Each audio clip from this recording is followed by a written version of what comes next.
Guys, this is Mr. Josh CJ, and this is your Manchester United 2022-2023 season review.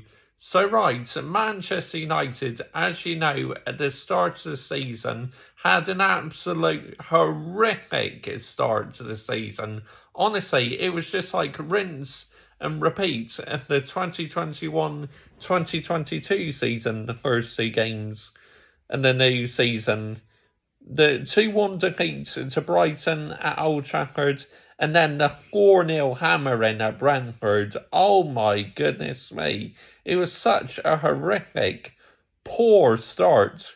We were bottom of the Premier League on goal difference, and I was thinking, just where is the light at the end of the tunnel?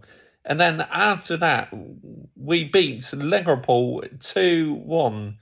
Literally, we were on like the worst form of our lives, and we ended up beating Liverpool 2-1 straight after the hammering against Brentford. I mean, you just couldn't write it, could you? I was expecting us to get absolutely destroyed in that game against Liverpool, but we caused the upset. So we were the ones who beat Liverpool at Old Trafford. Then, obviously, we beat Arsenal at Old Trafford. I think that was 2-1 or 3-2, but yeah, that's a very good win because Arsenal were on fantastic form.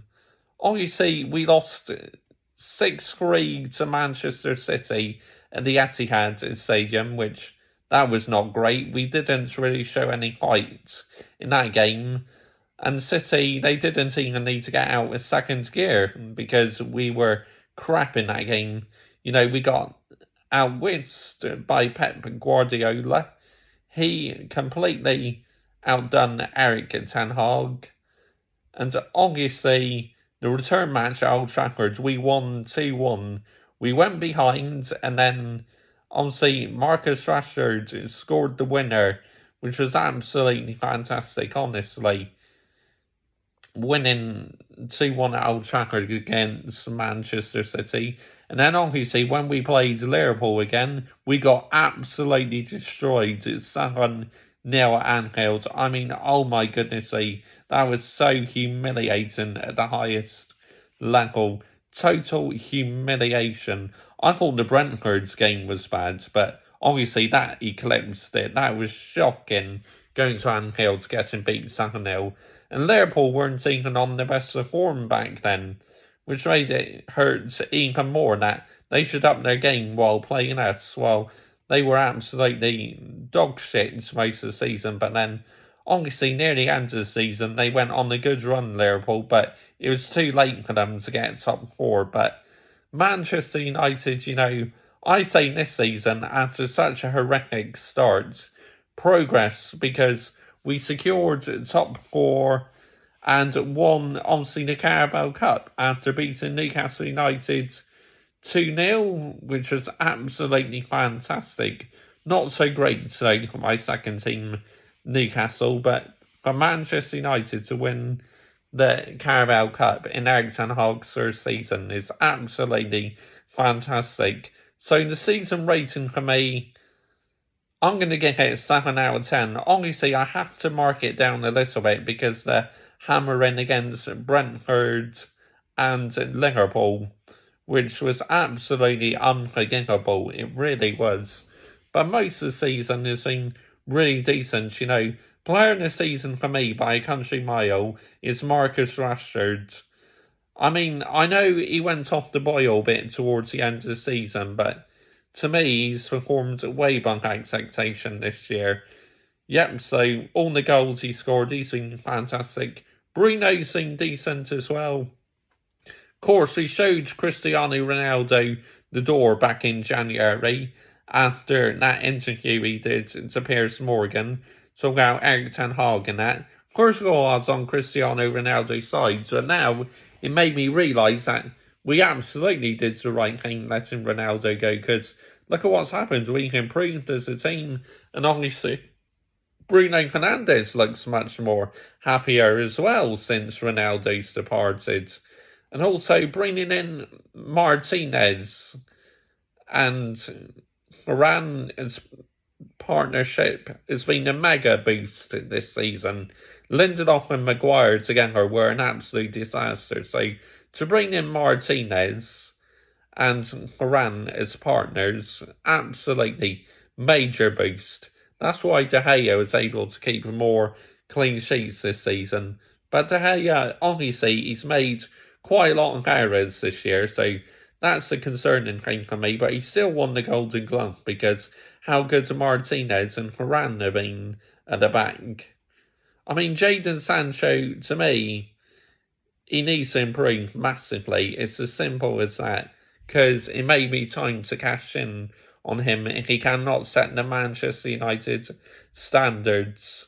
A top club like Manchester United should be competing for Premier League titles every season. It's great we got top four and won a trophy and got to 2 finals. That's all very well and good. But now I want to raise the standards. I want us to compete for Premier League titles every season. Just don't accept top 4 every year. Just raise the standards, United fans. See, this badge means everything to me. Yes, I'm wearing my Manchester United pyjama t-shirt. Huge badge, look. But yeah, that badge means absolutely everything to me. But yeah, I'm very happy in the progress this season.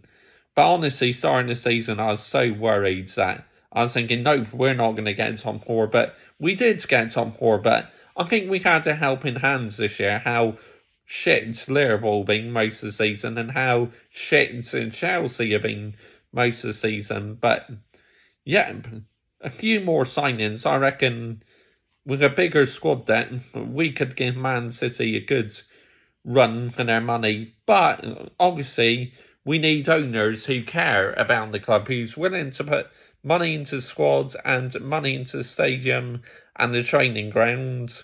Manchester United, they need to spend this summer, otherwise they cannot get left behind. If they get left behind, we will not get top 4 next season. It's as simple as that. And the progress we've made this season will count for absolutely nothing if we do not get top 4 next season. We got to build on this. We got to add investments. Yes, I know we spent a lot of money in the last 10 years, but we've recruited very poorly. But Martinez, I'm delighted with that signing. He's been great, honestly. Sabitzer, we signed on loan. He showed some promise and that, but it looks like we're not going to sign him up permanently, unfortunately. But yeah, he wasn't really doing too well, really. Didn't really perform to the levels I expected. So he had a good start and then just drifted away. Eriksen, obviously, he started off the season great, but since getting that injury, he's not quite looked right, and it looks like his legs are gone, sadly. So this is why we probably need to sign Mason Mount in the summer. And obviously, Declan Rice, it's unknown really where he's going to end up, Declan Rice. But yeah, Manchester United, like, very happy in the progress we made this season. But now I want to set the bar higher. I want us to start competing for a Premier League title again, because I've been waiting for 10 years now. It was the 10th anniversary this year since the last time we lifted the Premier League title. So, yeah, I mean, we will get back there again. We just need the right ownership. But Ten Hag, he is building something. As long as the board back him and the owners, I think he will do really well. But if they do not back him, I can see players down in tools next season. I really can, which is a worrying thing for me, is if the players down tools, we'll be back to square one again.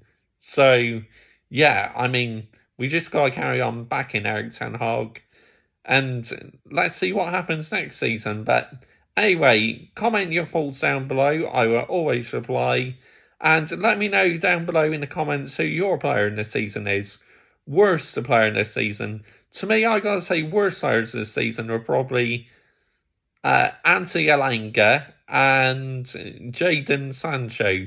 Oh yeah, and also, yeah, he didn't play a lot this year, but Maguire also contender for worst player in the season, especially in that Europa League against Seville. I mean, that own goal he scored, what a joke, what an absolute joke. But, yeah, I mean, you could also say De Gea is also in that list. But to me, he's had good games and bad games. He got the Golden Glove because we had a brilliant defence. But yeah, it'd be interesting to hear your thoughts on this season, the ratings and everything. But yeah, thank you very much for watching.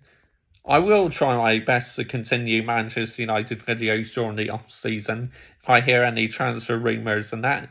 But thank you very much for your company during the whole entire season. I'll see you for the 2023-2024 season.